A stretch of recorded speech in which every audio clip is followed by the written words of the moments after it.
Madame, monsieur, bonjour. Merci de votre fidélité. Notre rendez-vous d'information prévu plus tôt que d'habitude. Cela va vous permettre de suivre, après le JT en espagnol, la séance parlementaire du lundi. À présent, les titres du journal. L'indicateur devenu essentiel de l'évolution de la situation épidémiologique au Maroc, ce nombre de nouveaux cas quotidiens toujours élevé et qui suscite des interrogations sur le degré de respect du confinement par les citoyens. 163 cas supplémentaires d'infection ont été confirmés entre hier 18h et ce matin 10h. Les mises en garde se multiplient contre les risques d'un relâchement du confinement. Il faut continuer à faire preuve de prudence en cette période sanitaire difficile. Nous verrons l'exemple à Tanger où quelques comportements irresponsables ont été malheureusement relevés.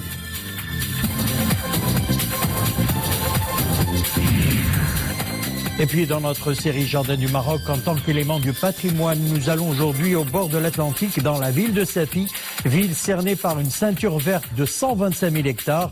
Nous nous intéresserons aujourd'hui au Jardin Al-Quds, jouxtant l'ancienne médina de la ville. Covid-19, faisons le point sur le bilan journalier de l'évolution de l'épidémie jusqu'à ce matin 10h. 205 nouveaux cas guéris du nouveau coronavirus ont été enregistrés, portant à 2759 le nombre total des guérisons dans le royaume. Le nombre de décès stagne quant à lui à 188. 163 cas supplémentaires d'infection ont été confirmés, portant à 6226 le nombre total des cas de contamination. Le nombre des cas exclus après des résultats négatifs d'analyse effectués au laboratoire a atteint 61 515. Le ministère invite les citoyens à respecter les règles d'hygiène et de sécurité sanitaire ainsi que les mesures préventives prises par les autorités marocaines en faisant preuve de responsabilité et de patriotisme.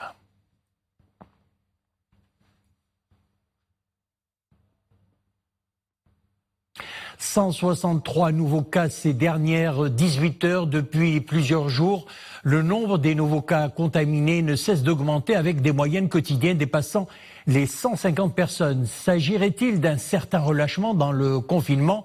Nous le dirons jamais assez, il ne faut pas baisser la garde face au virus.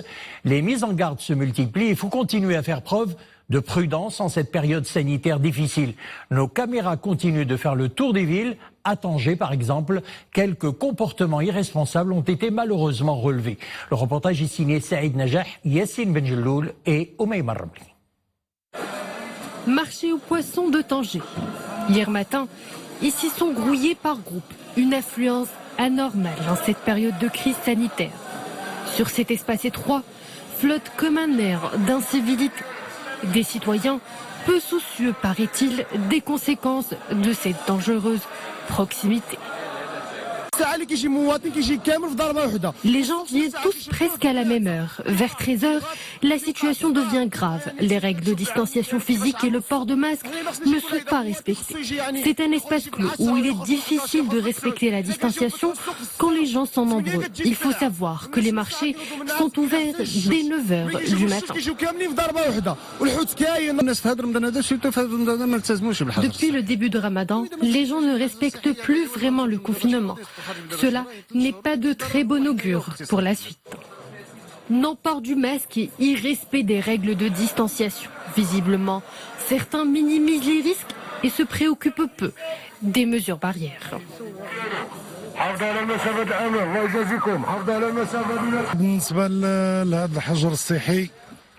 Nous invitons les citoyens à s'astreindre au confinement. Les règles sont claires, il faut éviter de sortir sauf pour cas de force majeure. Et pour ce qui est des courses, il est inconcevable que plus d'une personne de la même famille se rende au souk en même temps. Il faut avoir une pensée à ces gens qui se sacrifient pour venir en aide aux personnes atteintes du Covid-19.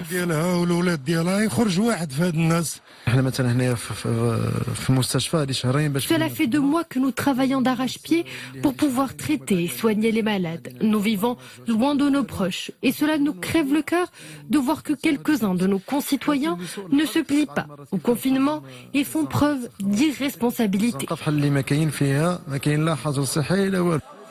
Pour venir à bout de ce virus à la peau dure, la seule solution est de se plier aux règles d'hygiène et de confinement. Des règles strictes mais essentielles pour endiguer la propagation de la pandémie. Quelle gestion des espaces publics après le déconfinement? La question fait débat. Experts, responsables de la chose publique et urbanistes braquent les projecteurs sur une situation inédite à laquelle il faudra s'adapter les semaines et mois à venir. Une gestion qui concerne en particulier les villes à forte densité démographique comme Marrakech. La première destination touristique du Maroc regorge justement d'espaces d'attraction qui drainent un grand nombre de visiteurs tout au long de l'année, ce qui n'est pas sans risque sur la santé publique en temps de pandémie. La situation fait appel à la réflexion et à l'innovation. Elle a été d'ailleurs au centre de débats par visioconférence. Plus d'explications dans ce sujet signé Amina Allam, Mu'tasim Billah El-Bouazaoui et Iman Ablo. Quelle conception et usage des espaces publics après le déconfinement? Une question délicate qui réunit sur la toile experts et responsables de la chose publique. Le débat concerne ici la première destination touristique du royaume, Marrakech. Rien ne sera plus comme avant. Place donc à l'innovation et à la réflexion.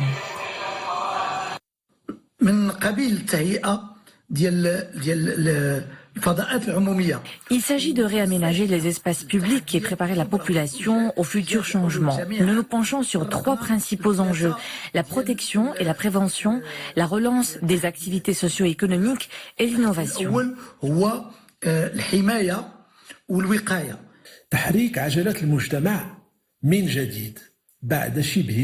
Après un confinement sans précédent, la relance économique doit être pensée autrement, selon de nouveaux paramètres. Il va falloir recueillir des idées pertinentes pour enrichir le débat autour de la question et proposer les solutions adéquates et les voies possibles à emprunter pour s'adapter aux contraintes de la nouvelle donne.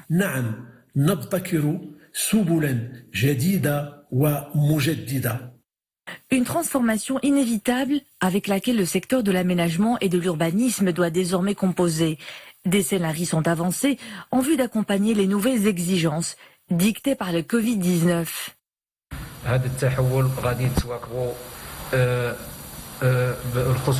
La gestion de l'espace public est appelée à changer de méthode pour mieux gérer la densité démographique. Nous songeons par exemple à réserver plus d'espace aux piétons et faire la part belle aux espaces verts. Il s'agit aussi de maîtriser les superficies réservées aux véhicules. À l'ère du coronavirus, de nouvelles perspectives se dessinent pour que l'espace public rime à nouveau avec sécurité et sociabilité.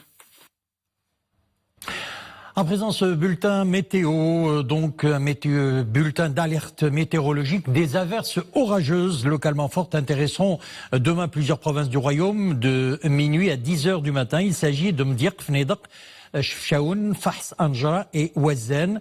Des averses orageuses locales sont aussi prévues au même moment dans les régions intérieures de la province de l'Araïch et l'ouest de la province d'El Hoceima. Et pour refermer notre édition dans notre série Jardin du Maroc en tant qu'élément de patrimoine, nous allons aujourd'hui au bord de l'Atlantique, dans la ville de Safi, une ville cernée par une ceinture verte de 125 000 hectares. Nous nous intéressons aujourd'hui au jardin Al-Quds, jouxtant l'ancienne médina de la ville. Mohamed Aitleshgar, Samira Asban.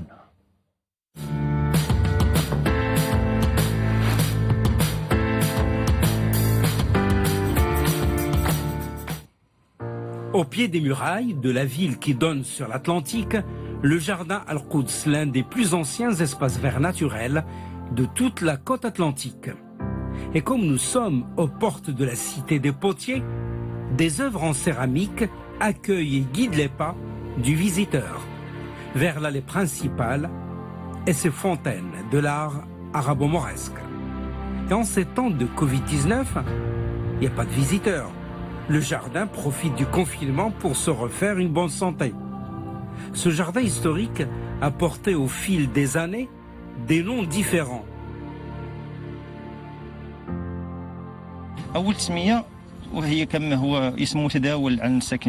Ce jardin était d'abord connu sous le nom de Sindibad, car il abritait un manège pour enfants. Ensuite, et suite à la visite du père d'un martyr palestinien, le jardin s'est vu baptisé du nom de Jamal Dora.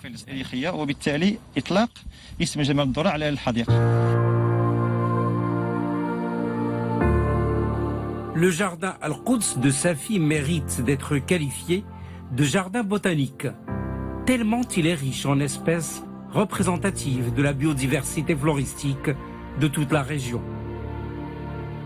Le jardin Al-Quds abrite également des espaces pour diverses activités culturelles et artistiques.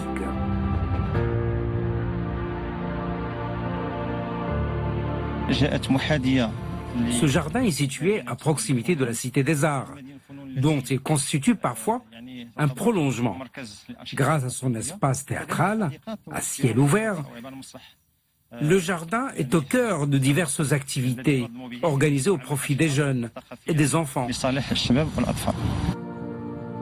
Avec le confinement, le jardin Al-Quds ne voit plus passer que des oiseaux migrateurs qui le survolent, ou alors ses jardiniers, fidèles au poste, pour l'entretien des plantes et de l'espace, et pour que le jardin soit fin prêt le jour du déconfinement.